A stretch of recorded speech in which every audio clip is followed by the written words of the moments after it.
बिना किसी देरी के शुरू करते हैं। आज के इस एक्सप्लेनर में हम एक ऐसी बेमिसाल कहानी पर चर्चा करने वाले हैं जो किसी हॉलीवुड ब्लॉकबस्टर से बिल्कुल कम नहीं है, लेकिन ये पूरी तरह रियल है। हम बात कर रहे हैं WWE सुपरस्टार जो अनुयायी की, जिन्हें पूरी दुनिया रोमन रेंस के नाम से जानती है। रिंग के अंदर एकदम इनविंसिबल, ऐसा लगता था इन्हें हराना नामुमकिन है। पर आज हम इनके उस सफर को समझेंगे जो एक अनस्टॉपेबल एथलीट से शुरू होकर कैंसर के खिलाफ एक मजबूत एडवोकेट बनने तक जाता है। आखिर कैसे इस सुपरस्टार ने अपनी जिंदगी की सबसे बड़ी लड़ाई लड़ी, चलिए देखते हैं। ठीक है, चलिए इसमें गहराई से उतरते हैं। जरा इस कोट पर ध्यान दीजिए। जो का खुद ये मानना था कि दुनिया के सामने पर्दा गिराना और अपने स्मोक एंड मिरर्स वाले इल्यूजन को तोड़ना सच में कितना मुश्किल काम था। सोचिए, WWE में उनकी इमेज क्या थी? एक सुपरमैन की, जो कभी हार नहीं मानता और हर चुनौती को धूल चटा देता है। लेकिन रियल लाइफ में उन्हें अपना ये सुपर हीरो मुखौटा उतारना पड़ा। क्यों? ताकि वो अपनी सच्चाई, अपनी ल्यूकीमिया यानी ब्लड कैंसर के खिलाफ लड़ाई को दुनिया के सामने ला सकें। ये एक आम इंसान की अपनी सबसे बड़ी वल्नरेबिलिटी को अपनाने की बहादुरी भरी कहानी है। कहानी शुरू होती है साल 2007 में। उस वक्त जो ठीक 21 साल के थे, एक बेहद फिट, फुर्तीले college football star. Georgia Tech से निकलकर वो अपने NFL ड्रीम के बिल्कुल करीब खड़े थे। उनका मिनेसोटा वाइकिंग्स के साथ रूकी कैंप शुरू होने ही वाला था। एक प्रोफेशनल फुटबॉल प्लेयर बनने का ख्वाब बस पूरा होने ही वाला था। तब तक जिंदगी में सब कुछ एकदम परफेक्ट था। उन्होंने कभी किसी बड़ी मुश्किल का सामना नहीं किया था। आगे का रास्ता बिल्कुल साफ और सुनहरा लग रहा था। लेकिन तभी अचानक सब कुछ बदल गया। 70,000 ये एक आम नंबर नहीं है। NFL के एक रूटीन फिजिकल और ब्लड टेस्ट के दौरान अचानक पता चला कि उनके शरीर में वाइट ब्लड सेल्स की संख्या सीधे 70,000 तक पहुंच चुकी है। अगर हम इसे पर्सपेक्टिव में रखें तो एक हेल्दी इंसान में यह संख्या सिर्फ 4 से 11,000 के बीच होती है। ये 70,000 कोई मैथमेटिकल फिगर नहीं था, ये एक डरावना तूफान था जिसने उस फुटबॉल के सपने को पल भर में चकनाचूर कर दिया। यहीं पर जिंदगी में पहली बार उन्हें ल्यूकीमिया का शुरुआती डायग्नोसिस मिला। इतनी कम उम्र में ऐसी खबर सुनकर कोई भी सदमे में चला जाए, दिमाग सुन पड़ जाता है। जो के साथ भी यही हुआ। उन्होंने इस स्थिति को समझाने के लिए एक बहुत ही पावरफुल मेटाफर यूज किया है।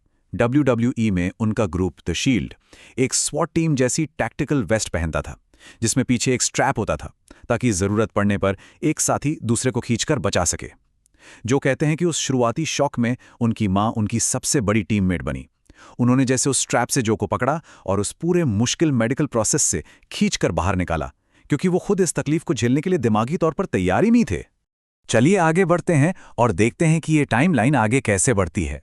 2007 में उनका पहला डायग्नोसिस हुआ था। उसके बाद के 11 सालों में उन्होंने हार नहीं मानी। उन्होंने WWE में ऐसी सफलता हासिल की जो वाकई बेमिसाल थी। वो पूरी दुनिया के सबसे बड़े, सबसे चाहते स्टार्स में से एक बन गए। लेकिन फिर आया साल 2018, जब वो अपने करियर के एब्सोल्यूट पीक पर थे, आसमान की बुलंदियों को छू रहे थे। तभी ल्यूकीमिया लौट आया। दूसरी बार इस बीमारी का वापस आना पहले से कहीं ज्यादा डरावना था और इसने एक झटके में सब कुछ रोक दिया। यहां जिंदगी के दो बिल्कुल अलग पहलू सामने आते हैं। एक तरफ थे रोमन रेंस, वो इनविंसिबल सुपर हीरो जिसके मैचेस देखने के लिए भीड़ पागल रहती थी, और दूसरी तरफ थे जो अनुयायी, एक आम वल्नरेबल इंसान जो एक जानलेवा बीमारी से लड़ रहा था। जब कैंसर वापस आया तो उन्हें लाइव टीवी पर आकर अपने पैशनेट रेसलिंग फैंस को ये कड़वा सच बताना था। उस इनविंसिबल इमेज को तोड़ना और करोड़ों लोगों के सामने अपनी कमजोरी दिखाना, यह सोचकर ही कितना नर्व रैकिंग लगता है। उन्हें साबित करना था कि यह कोई स्क्रिप्ट या एंटरटेनमेंट नहीं है, ये उनकी असली जिंदगी की चुनौती है। दुनिया के सामने ये सच बोलने से ठीक 20 मिनट पहले की उनकी मेंटल स्टेट की कल्पना कीजिए। उन्होंने उस एहसास को एक आइसलैंड ऑफ आइसोलेशन यानी अकेलेपन के एक द्वीप पर होने जैसा बताया। आसपास उनके कोवर्कर्स थे, पूरा बैकस्टेज उन्हें सपोर्ट कर रहा था, पर फिर भी वो अकेलेपन का एहसास बहुत गहरा और डरावना था। बाकी सब जानते थे कि अगले दिन सब नॉर्मल तरीके से काम पर जाएंगे, पर जो का भविष्य पूरी तरह से अनिश्चित था। एक भारी भीड़ और अपने दोस्तों के बीच होकर भी वो अंदर से बिल्कुल अकेले थे। पर जैसे ही उन्होंने रिंग में जाकर अपना सच रखा, अरीना का माहौल पूरी तरह से बदल गया।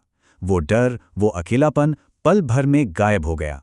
भीड़ ने बहुत ही प्यार और नरमी से उन्हें एम्ब्रेस किया, और सिर्फ अरीना के लोग ही नहीं, अलग अलग क्षेत्रों से और अनजान लोगों ने भी उन्हें अनकंडीशनल प्यार और दुआएं भेजी।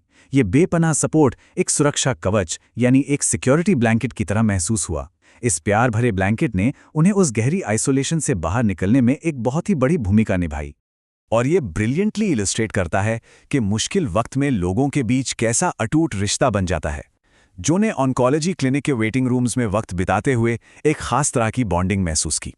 वहां मौजूद बाकी पेशेंट्स, उनकी देखभाल करने वाले केयर गिवर्स और वहां की नर्सेस के साथ एक अलग ही कनेक्शन जुड़ जाता है। वहां बैठे हर शख्स की जिंदगी का कम से कम एक धागा ऐसा होता है जो सबको आपस में जोड़ता है, क्योंकि हर कोई बिना कहे समझ जाता है कि दूसरा इंसान अंदर से किन भावनाओं और किस शारीरिक दर्द से गुजर रहा है। ऐसी एग्जॉस्टिंग सिचुएशन में मेंटली स्ट्रांग रहने के लिए जो ने कुछ जबरदस्त स्ट्रैटेजीज अपनाई। उनकी सबसे बड़ी सलाह, ओवरथिंकिंग करना बंद करना चाहिए। दिमाग को हावी होने से रोकिए और सिल्वर लाइनिंग्स यानी उम्मीद की किरणों पर ध्यान दीजिए। जैसे अपने परिवार और बच्चों के साथ क्वालिटी टाइम बिताना, अपनी डेली डाइट को बेहतर करना और उन छोटी छोटी चीज़ों को अप्रिशिएट करना जो भागदौड़ में अक्सर छूट जाती हैं। एक अच्छी किताब पढ़ना या सिर्फ थोड़ी देर शांति से आराम करना, इन छोटी चीज़ों पर फोकस करने से स्ट्रेस और दर्द वाकई काफ़ी कम हो जाता है।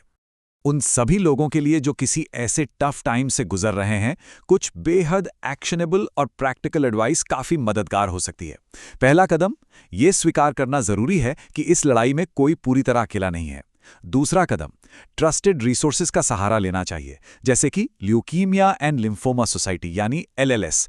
जब इंसान का दिमाग डर के मारे कंट्रोल से बाहर भागने लगे तो ऐसी रिलायबल इंफॉर्मेशन ही ढाल बनती है। और तीसरा सबसे अहम कदम, एक ऐसा सपोर्ट ग्रुप ढूंढना जो बिना किसी शर्त के इस पूरे सफर में मजबूती से खड़ा रहे। तो यहाँ सबसे क्रूशल पॉइंट ये है कि उनका सफर सिर्फ ठीक होने तक ही सीमित नहीं रहा। अब एक एडवोकेट के रूप में उनकी लाइफ का नया चैप्टर शुरू हुआ, जिसने एक नए मकसद को जन्म दिया, टुगेदर टफर देन कैंसर। अपने अनुभवों का इस्तेमाल दूसरों की मदद के लिए करने की इस चाह ने यह सुनिश्चित किया कि ब्लड कैंसर के खिलाफ इस लड़ाई में किसी भी अनजान इंसान को अकेला महसूस ना हो। हम सब एक मैसिव फाइट का हिस्सा हैं और एक दूसरे के साथ मिलकर ही हम इस खतरनाक बीमारी से कहीं ज्यादा ताकतवर बन सकते हैं। और इसी के साथ हम अपने इस एक्सप्लेनर के अंत तक आ पहुंचे हैं। सगे स्ट्रॉन्ग फाउंडेशन और कैंसर के खिलाफ इस पूरे सफर से जो सबसे बड़ा सवाल सामने आता है वो है हमारा #RY क्या है। किसी भी मुश्किल लड़ाई को लड़ने के पीछे सबसे बड़ा मोटिव या प्रेरणा क्या होनी चाहिए।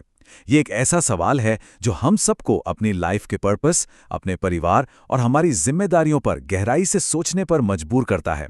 जिंदगी की इस भागदौड़ में इस वाय पर जरूर विचार किया जाना चाहिए। आज के इस एक्सप्लेनर में जुड़ने और इस प्रेरक सफर को समझने के लिए बहुत बहुत शुक्रिया।